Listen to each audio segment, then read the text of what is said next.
हे बघा मंडळी, इथं 800 कांडी पॅक करून ठेवलेली आहे. आणि इकडे आमची बाई तोडते अजून कांड्या, अजून 800 कांड्या तोडायचं राहिले. वाकडे तिकडे ताट आहे ना, सर्व करून घ्यावं लागत. ते वाऱ्यानं पडल्यामुळं प्लॉट वाकडे तिकडे झाले.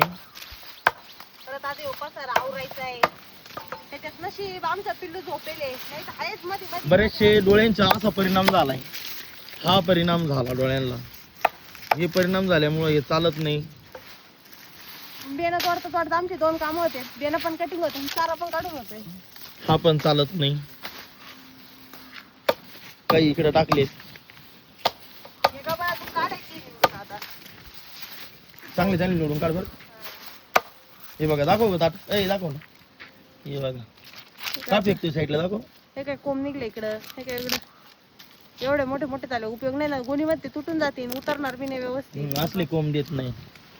बाजूला काढून टाकायचे डायरेक्ट.